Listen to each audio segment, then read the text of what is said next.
I just been living, I feed a bankroll. How the saying go? Got it flooded to my ankles. Need a raincoat, pair of boots and a dang bow. Gotta stay flow. I might pull up in a stage. Hi, Roman is here, and welcome to the Get Cracking podcast knowledge about everything. Basically, we try to help you advance in your life through the interviews from people who've done it and who hopefully figure something in their life.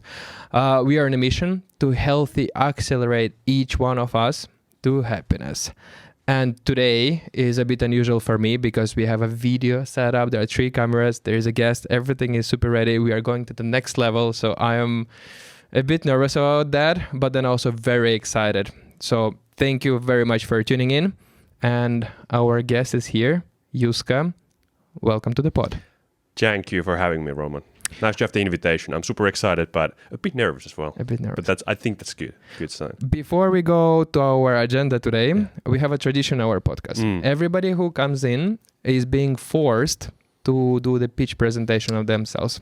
Oh my God. You ready? Kinda.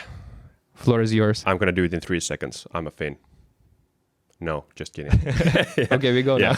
I'm going to start it all over. So, to name you know, my name is Juska. I have 2 whys why I'm here today and why I'm actually living my life, which is 1, be better, get better every day, and 2, make this place better than it was when you came in. That's kind of my whys, and I usually start with the why. From my background, I'm from Kotka, which is eagle in English. It's kind of an inside joke that some people call me as an eagle. Is it your nickname, right? Yeah, kind of, some places.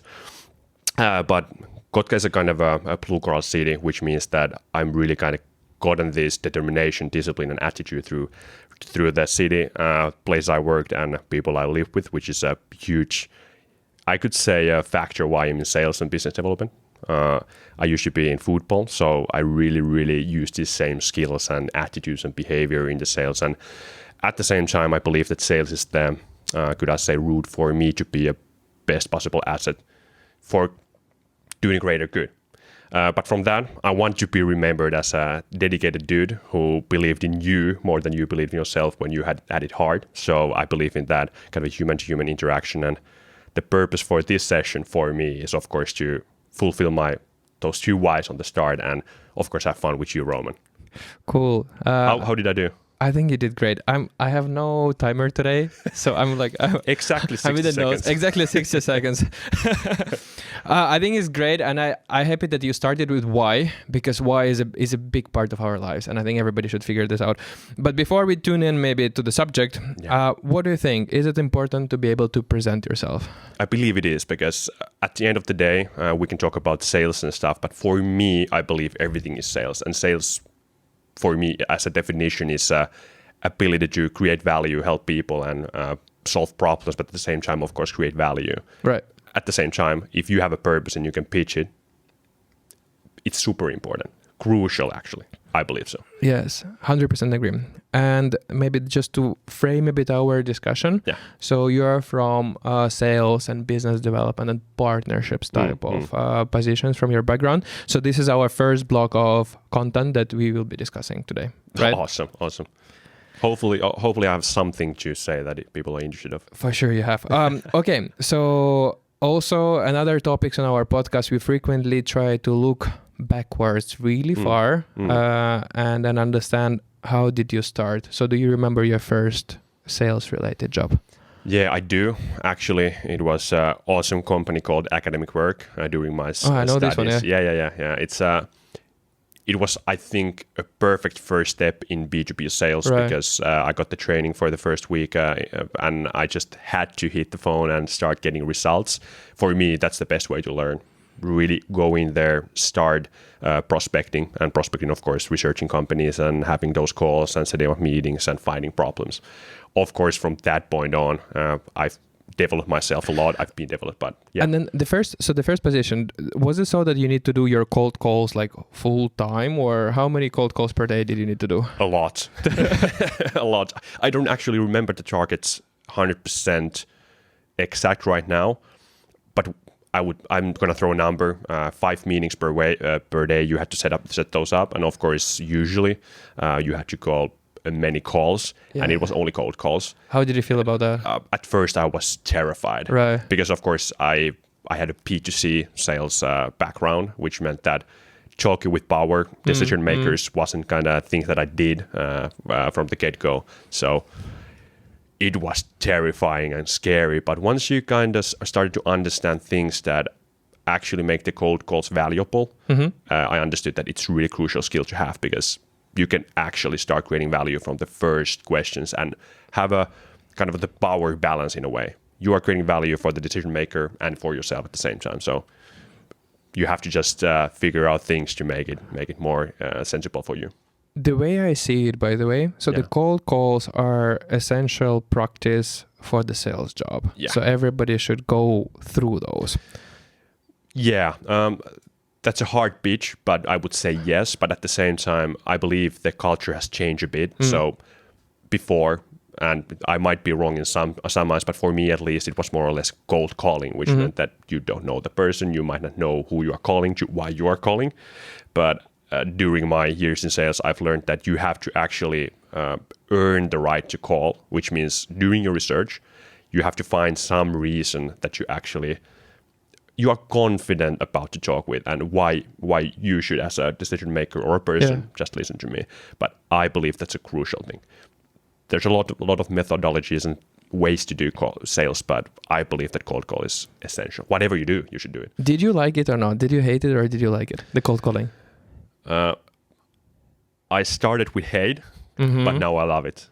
So how you transitioned? So because I hear from everybody, it's like, cold calls, we hate them. Nobody likes to do the cold calls, and it's such a stress that you need to pick up the phone and you're like calling somebody you don't know and you're trying to sell. The person might even really need the product that you're trying to sell, but it's a stressful situation. Okay. Let's have an analogy. Right. Yeah. You play golf nowadays. At least I've seen you doing it on Instagram. The golf. Yeah, golf. Learning. Yes. Okay. How did you feel about your first swing? I didn't feel completely missed the ball. It was like... How did you feel like? Confident, a little off the place? Terrible, you didn't control anything? And no control at all. So you didn't have any confidence in yourself. So exactly the same with the cold calls. You start with the bad swing. Right. You might not know what you're doing. And at the same time, in golf, you have to have the right impact on the ball to get it to the right place and know what you're doing. The same, I think, mentally goes with the cold calls, that when you have a system for yourself, you have a process that you actually follow through, which means you build the purpose for the call. You are knowing which company you're calling. You have the problems in hand with that specific title, for example. Hopefully use cases or references, whatnot. It's a matter of confidence in that way. Okay, you know how to execute the perfect golf swing. Maybe 8 of the time it doesn't land exactly where you want it to, but at the end of the day, when you do it multiple times a day, let's say, or in a week, you more or less start to get traction in that, and you build the confidence level. Yeah. So I believe it's an execution, but of course you have to have some kind of really formal training to understand what are the parts of making that cold call valuable, and hopefully not thinking about it as a cold call. More or less just I'm calling a business call to somebody to build a value.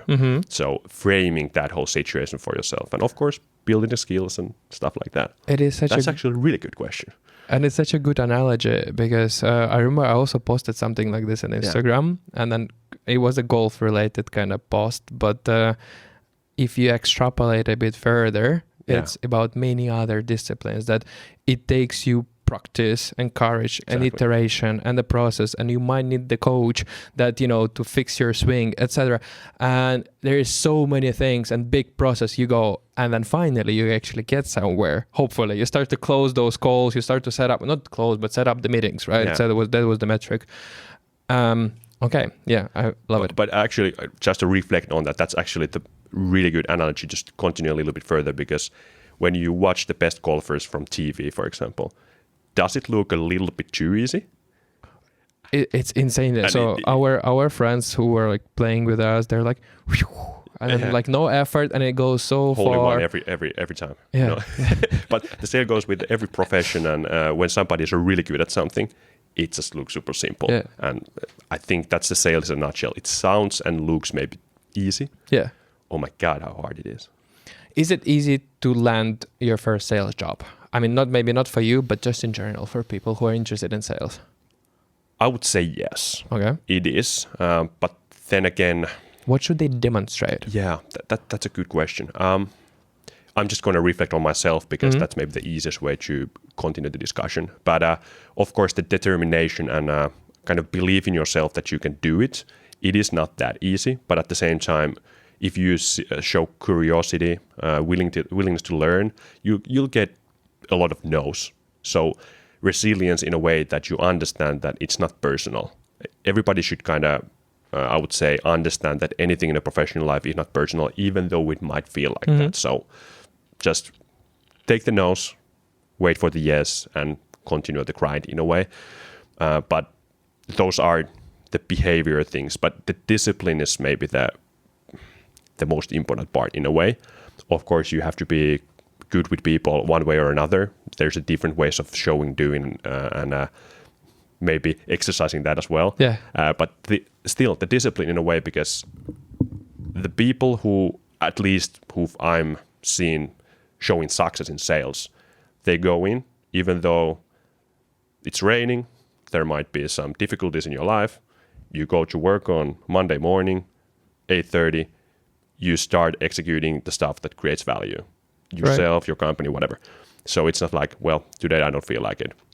I'm not saying every other profession is like that. I'm not implying anything like that, but sales, it's a lot about, at least for me, it's about using the same kind of skills than in a professional sports where I'm not have been professionally, but what I've at least seen from the sidelines, you really have to own yourself into it. But I believe that's the same thing in any other profession where you want to be leader or excellent. So there's this concept of, showing up. So it feels that That's in sales, it would be like really important to show up no matter what. Because so if I compare, the positions I was before, then in the days when I don't feel like, I can reshuffle a bit, do some maybe different duties, maybe be on myself a bit more, like grind some emails or read some materials. Yeah. But then if you have meetings and you're interacting with people, so you need to show up, even though you don't feel it, right? Yeah, that's actually a really good point. It's I think you know Pareto law, which is 80-20, the 20% input gets you the 80% of output.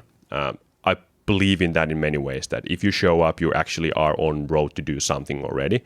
But sometimes it's really a bit harder, sometimes it's easier, and everything comes to understanding in a professional life, at least, how you manage the time, how you actually execute your things, how you plan things, and how you follow your plan. And that's exactly that. But talking about your profession, like, how do you see that reflecting on other positions?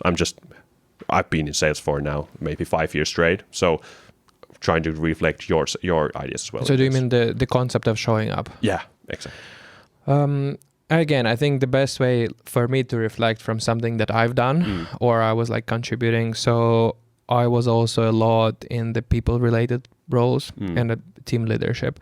And then there is like, it's kind of the same. So I need to show up for people because their, let's say, well-being, their attitude, their motivation, their, presence at work would be dependent from myself. And then, in the situations when I cannot show up, it might mean that they will not show up either because, and then, my attitude will drag down everybody's attitude. Yeah. So I think it's super good to understand and then, steer maybe where you can. So that's why I've mentioned that reshuffling the schedule. This is the tool, and, people need to use it. If you don't feel that you can perform, push it to the next week, push it to tomorrow, like fix yourself and then get on it. yeah, actually, well, I kind of disagree on that a bit in sales. I'm not saying that you're wrong or I'm right, but what I believe in that, if you take care of yourself mentally and physically, of course, and that's one of the points we might talk today, but take care of yourself, and then you can actually, show up and execute on times and places you have to execute. And sometimes you shouldn't force yourself. True. But taking care of yourself is super big part of being able to execute on the spot, because 100%. Sales is usually that. Of course, you have to prepare and plan and all important things, but at the same time, it's pressurized job because it's metric-based, success-based, and achievement-based in many ways. So you have to really focusing on really being healthy in many ways. Yeah, I agree on that. Yeah. Which I don't. I eat in McDonald's only. No. Sometimes. Sometimes. Yeah, some of my friends, they're like, ooh, McDonald's. Yeah. I found the McDonald's application through my friend one day, maybe 3 weeks ago. Okay. Life changer. Oh, Yeah, it's dangerous, but life changer. Because you can order stuff on the spot before you go to McDonald's. You get points. Points it is gamified. Oh, no. When you get points, you might get some, better meals, cheaper. Some extra cheeseburgers. They're hooking us in. Yeah. Oh, no. Yeah. Okay. Something else was like on maybe my agenda to ask. Yeah. Is maybe money question and then the structure. So sales is maybe known to be one of the highest paying professions ever. So from here, if we can have some discussion of, would you share what do you know are commission percentages, let's say, they are across the industry? If you can give us some examples of what sales managers are making, this is one thing. And a second thing is it worth it? Yeah. Is it worth the money? Yes, of course. But of course, I want to have a distinction here. I am usually an individual contributor, which means that I'm a part of the sales team or heading the sales by myself, selling whatever I'm presenting that time.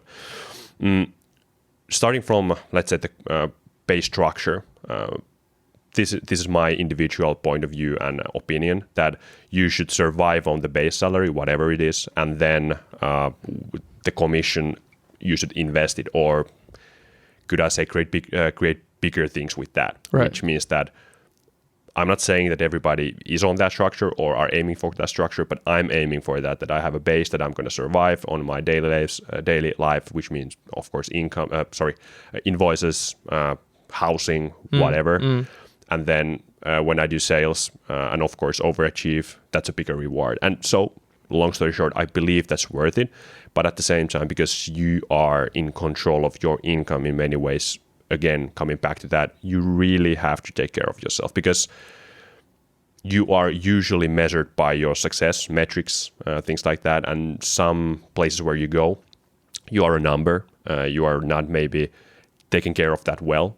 So take care of yourself. Find places where you can thrive. If you are finding a sales position, really ask questions that you can really, could I say, see what the culture is like, how they want to actually promote people, train people, how they do make decisions and stuff like that. But hey, back to the question on the structure and the percentages. It depends a lot if you are in, let's say, IT and technology. I'm highly focused on the software as a service market, SaaS market. I know a bit about that, and that depends a lot about the commission structure. But let's say account executive in a leading SaaS company, for example, we could go super deep into this, but there's different kind of sales levels, which is small companies, SMB, then there won't be middle market, enterprise, and it can be divided in a smaller segments. Middle market might achieve quota, which would be for the person, him or herself, 130K per year. Per year, yeah. Which means that it might be divided 50-50, 50 as a pay, and on that it would be 65K per year, 65 if you reach a target. And of course, if you're in the right place where it's uncapped, so you can earn as much as you just can do, what is possible, you can go to 200%. And of course, usually kickers come in, which means that it actually accelerates the percentage of revenue. But from that point of view, the percentages in those comp plans, they vary a lot, depending on what they sell, products and or the portfolio and stuff like that. Yeah, but basically what I hear, so those are pretty solid numbers and kind of good paid jobs, and then also from what I understand, almost everyone can reach those levels, and then with a certain dedication, with a certain kind of fine tuning and training, so you can become this let's say sales manager, not necessarily like the head of sales, but just the sales manager executive, and making those numbers. Yeah, it's a possibility. Of course, we are in a market where sales is quite hard at the moment, of course, in market, but this is the one of the part in sales that you really have to focus on things that you can have power on, right? What you can affect on. You shouldn't think about how hard it is or what's the market situation or what the customers are saying. You really have to focus on what you can control. So at the moment, there is this website, which name we can put somewhere in the introduction. Show notes, which tells you the average OTE, so the percentage of people who actually achieve their targets in companies. I think it's US based and doesn't show Europe numbers, but it tells you the situation in the market, which is quite complicated in a way. So talking about who's going to achieve their numbers, at the moment, the best salespeople, like always, in recession, whatever the hardships, they will thrive.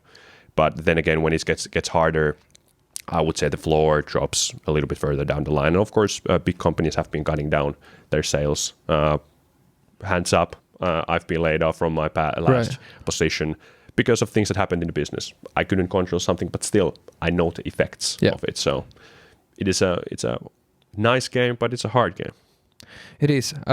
And I think so our listeners are all across the board. Yeah. So I mean some of them might be interesting to join sales. Yeah. But what I've assumed, my hypothesis is that most of them maybe will not pursue this. If we could maybe have a small crash course or on how to sell if you're not a salesman. So if you could give us some tips, or what should I have in mind when I want to sell something, but I'm not a salesman and it's not my profession. What's important? Wow, you put me in the spot there. Is that right there? Like wow. Let me gather my thoughts a bit. Well, let's start with the attitude towards sales. We know that the market itself and the sales profession maybe is kind of overlooked, which means that you really have to define what the sales is for you. Like I said earlier, I see it as a value creator. Sales is just the outcome of what you do, which means that you should have a purpose on your sales. This is my philosophy, and some might not think about the same way. But really think, why would you be good in sales, and why you want to pursue it? There's a good rewards, but at the same time, finding places where you can help, creating difference in growth and in income. Of course, you have to understand that this business is business, and it's not an easy profession, but at the same time, it's the place where you can challenge yourself to the top, develop yourself every day. I think you might know this, but there's this compound effect of be 1% better every day. Sales is, I think, all about that, at least for me, which means that you get in front of all kinds of people. You get to learn. Let's say in IT side, you're going to be one of the first persons to learn about new stuff, new trends, touch on subjects that, let's say, specialists on some levels don't ever gonna touch, because you have to be kind of a jack of all trades and really on the trends and all the stuff, on top of all the stuff. If you want to create value for yourself and for the company and actually challenge yourself every day, create results, think it as a fun game to play as well, because it has to be fun that you can endure it, then hop on into it. But it takes ridiculous amounts of failings to be a really good cold calls, outbound, no's. Sometimes you might get yelled, but of course you should always own that and have the responsibility and ask maybe questions. Why did somebody yell to me if somebody does that? I've been yelled to. I've learned from it. We all have been. Yeah, exactly. But it wasn't my mom this time. But yeah, it's a really good question. I maybe have to send you an email with an one sentence answer. That would be great. We can also put it in the show notes. That's under really good question. Really good question. Cool, interesting. And then Roman, also, you should come to sales. I should. Yeah, you should. You would be good at that. I believe so. If I have you as my coach, Yeah. And then if we apply the iteration process, so let's say if I show up and if I, get better every day and we use the compounding, I'm sure I can be and everybody else, well, like most of the people can be, exactly. And then we really have to decide that it's going to be like in Turtles, the Teenage Mutant Ninja Turtles. Yeah, my favorite. Like you're going to be better than the master in no time. Trust me. I'm not sure about that. So should you be? So there's this. But you will be. I'm not that good. Interesting. So since I have this in mind, I think this is from the book about the laws of power. Yeah. And it said kind of never overcome your master. I think it's completely out of our context. But that's an interesting thought, please. But it is an interesting thought that just popped up in my head while we were just discussing it. So what do you think?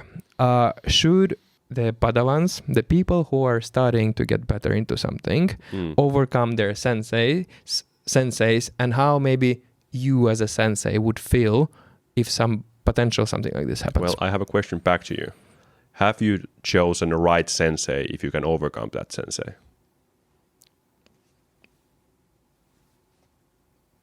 It depends.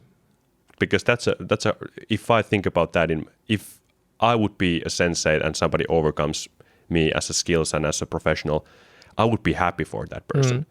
But at the same time, I would ask a question, did I get stuck somewhere? Or like, am I a sensei? Yeah, exactly. And was I too confident on myself and stopped progressing as a professional, as a person, that people came past me? Because at the same time, if you go further all the time, you should see it in your life in many shapes and forms. Interesting. I'm going to put that in my pocket as well and think about that. Mental notes, yeah. I think it's worth of thinking around. And also I like the idea maybe of self-reflection and also how this overcoming might happen actually. So the one way is that, let's say there's a potential sensei and the sensei has a student, and then student just rises far and forgets about the sensei. So this is one thing. And then it's totally different story when it happens gradually, and then maybe they go together towards something, and maybe the sensei is already, he or she is old already and cannot perform and feeling happy about the student rising up. So beautiful stories for the movie. Yeah, that's actually one addition here. Would you be like the sensei or the learner? Where are you confident in? I think it's again, back to your question that you asked about the field. I think in certain fields, I would be confident enough to be a sensei or a temporary sensei, because they're surely better sensei than I am. And then I'm lifelong learner. So I want to work, but then also I don't want to overcome sensei that would make them feel bad. Yeah, this is the worst thing that can happen. Exactly. And do it in a way that it would be malicious in a way. Yeah. Terrible. Yeah. So I don't want none of this to happen. Hey, but what a transition it is actually for our next block. So usually in this podcast or video podcast like we have now, so we have blocks of topics, and then we kind of spoke around about the business development, sales, this and that. Before we move on, do you have some people in mind that you look up for, or some content that people who are listening now should follow to upgrade themselves in the sales, business development partnership? Well, one, I think overall really good content is Visualize Value. I think Jack Butcher is the name. Can be found on internet, Twitter, LinkedIn at least. And there's these small nuggets of information, really well visualized and super simplified. And I like them a lot because there are kind of philosophical concepts, for example, or business concepts that are really cut down to really specific visualizations. I would put that in mind.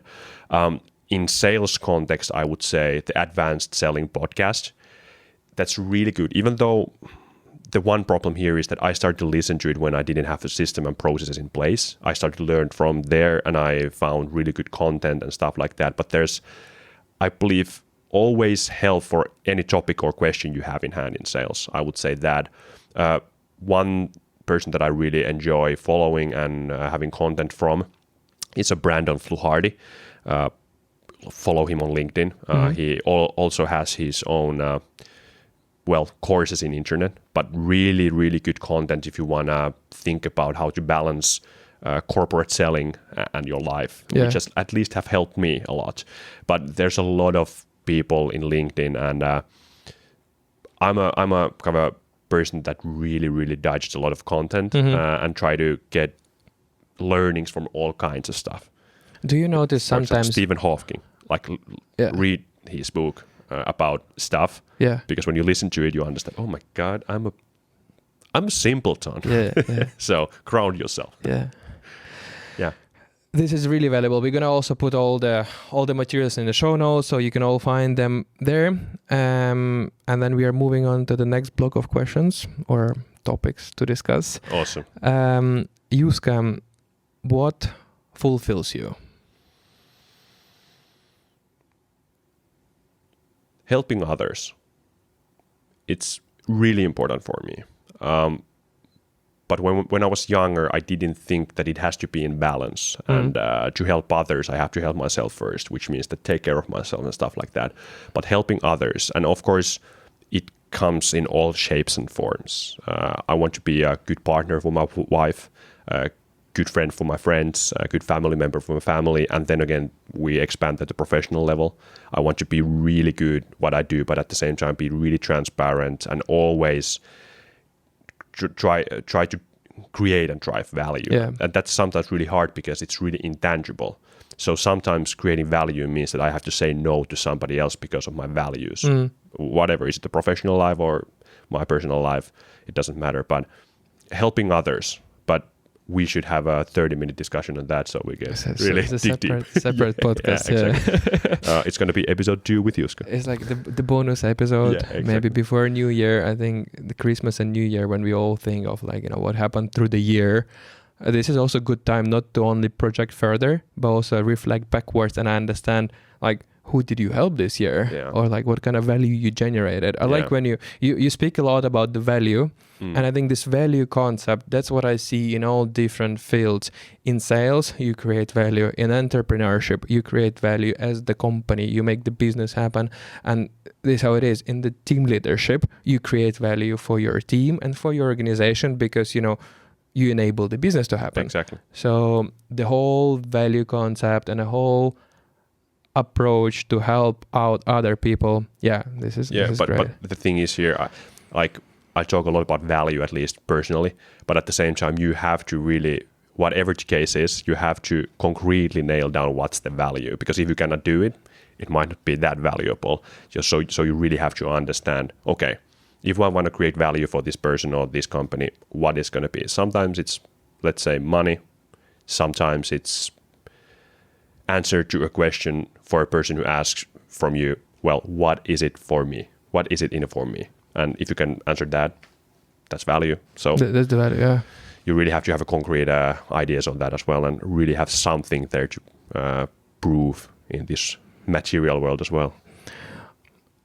Something else, I know you from before, and I know how many different things you've tried, you're doing, and you're continue doing. For example, you have a podcast, 26 episodes about gaming things. This is your passion, and then you're a quite creative person. So how do you balance with all your beginnings before, now, and going further? It's a constant time balance and time management issue, of course. But I have my priorities. My family, for example, close family, my wife, and of course, professional life. I have to balance those out. But understanding that I have around 8 to 10 hours in a day that I can really make an impact. So nowadays, I've learned to say no. So that's one of the most important skills I believe in any parts of life, that you are saying no more than yes, and saying yes to the important things and focusing on those things that you want to grow. Because I believe that the things that you focus on, they will grow. So choose the right things to grow. But it's really hard. I'm only learning because, like we talked, I'm what I am from the age side of you. So do you have something in mind? So how do you choose these things that matter? So what is the approach there? Well, I believe in personal values. Yeah. So you really have to nail those down, because from those you can extrapolate the purpose for yourself. Yeah. And honestly, helping others, there's a lot behind that for me. There's hopefully plans in the future and things that I want to achieve on that side. But I've built my value map. I make decisions based on those. Are they really doing the things for me and people around me that I should be doing, and they should be affecting us in a way that I would like. But at the same time, when I have that value map, I really have a strong purpose, which I really have built for myself. I found out maybe 4 years ago that I didn't have that. I have a kind of a crisis of purpose as well. Yeah. So I really had to dig deep to find things that I believe in, that I want to achieve in, and I really have to follow through.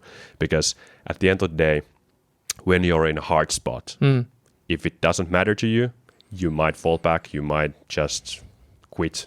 Yeah. So you have to have a purpose and believe in your stuff.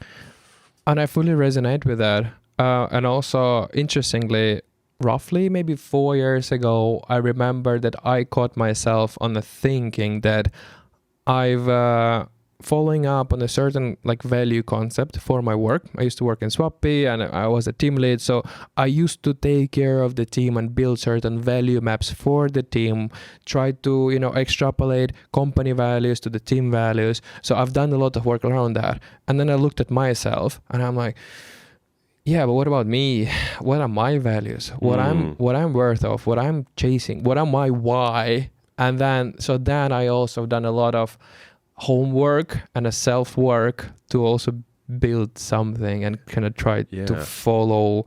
So what I'm trying to maybe say now is that we are frequently also giving a lot and we are doing for others, and then we are not doing the same stuff for ourselves. And this is, I would consider it a core of operations. So you do it for yourself and then you do it also for others. I mean, okay, we got back to our beginning of the conversation. You remember? Yeah, but that's actually so good of a point. But I have to ask you, how did you feel about on that situation when you understand that, oh my God, I'm floating without a board, which I'm trying to build for others? Interesting. So if I remember correctly, so it was some time I felt a bit frustrated with myself, I think. So because it was a bit of an eye-opening moment, and then I was like, but how come I didn't do it before? Yeah. Why don't I have anything? And also I also felt another level of frustration because I worked with other people, right? And I was like, but how can I, transmit to them when I didn't do it to myself? So I got a bit of frustration. But then I just kind of figured it out and I started to spend time on it. And then since then, it's of course improved a lot. Exactly. And that's we now specifically get you sales. If you don't believe in something and you are not super connected to it and really understand its value and believe in its value, how do you create results with it? Be it at your team, be it your colleagues, be it your family, whatever. That's kind of the core of having values and believing in something. But because that's a really interesting point for me in a discussion, because again, how do you operate on the best possible level for yourself and others if you kind of haven't nailed those, let's say, values down? Because personally, looking back, it makes so much sense to have values, but I didn't realize that before. I have to really, really look hard into the mirror and think about, oh my, I did this to myself. I've never thought about this. Nobody has talked about this in the school, for example. But here we are, man in a mirror. There's another topic. Get your stuff together. So, in the school they don't teach what matter, but I hope they teach you to learn. Exactly. At least I think they tried to teach me this in school, and I hope for others it's the same. But it is also all different level of conversation about the education. But at the same time, I actually 100% agree that the thing that you hopefully get from school and all the other places, learn to learn. Because I don't think that we have to remember everything that we've been taught. Absolutely it's good not, that we sometimes have something when you are in exam and stuff like that, or in a presentation with your customer or with your team. But learn to learn, because with that you can get far in life. At least learn new stuff. Learn new stuff. Yeah. Simple as that. I'm a bit conscious of the time. You should. I think we had a quite in-depth discussion that covered many different topics. And then going towards more wrapping up, is there anything else you would like to share with the audience? So something they need to learn and something they need to know. Any tips, especially from Juska? I have this belief in life that do and regret rather than don't do and regret. So That's a good one. Kind of decide where you focus on. And this is more or less on attitude and behavior thing, but I'm strong believer that you first have to get your behavior and attitude in place. Yeah. Then focus on the skills. And again, we have this one life. You might heard of this. I'm not going to rap, but it sounded like I'm going to be dropping Eminem stuff here. But really decide what you are passionate about. And on the other way around, find things that you just do and could be passionate about. Be good at one thing and you will learn more from life than maybe from university or stuff like that. But True. really find one thing that you want to be good at it. That's what my one tip. One tip from Juska. Here I we would go. drop this mic, but Hey, no dropping here. No, this is super good. I really resonate with this one. Yes, thank you very much for sharing this. What's on your agenda? What people should, expect from you? So what is happening? And then also in the same maybe question, how do people find more about you? Social media, what do you promote if you have a chance to tell them, hey, go there, check it out? Well, of course, visit my LinkedIn profile. See if you want to connect with me because I'm super happy to get to know new people, get new connections in many ways, find new opportunities. Currently, I'm in between jobs, so more on that in the future. Not to anything say publicly because it might be against my contract that I'm looking into. But Epolit podcast. If you like gaming, take that in. Let's go for a coffee. If you like a person from Kotka. You should, because we are a small amount of people in Finland, so minority, but we're awesome people. Not to self-promote, but other people as well. Cool. Epolit podcast, LinkedIn, and then, visit Kotka website. Visit Kotka is a good Visit brand. kotka.fi, yes. And of course, if somebody needs a golfing partner to a course who's worse than you, hands up. It's me. We both are joining, I think, for that. Exactly. Hey, Juska, thank you so much for tuning in. It was a big pleasure for me to have you here. I think it's a great discussion. We should run the discussion number 2 in the future after some seasons. Yeah.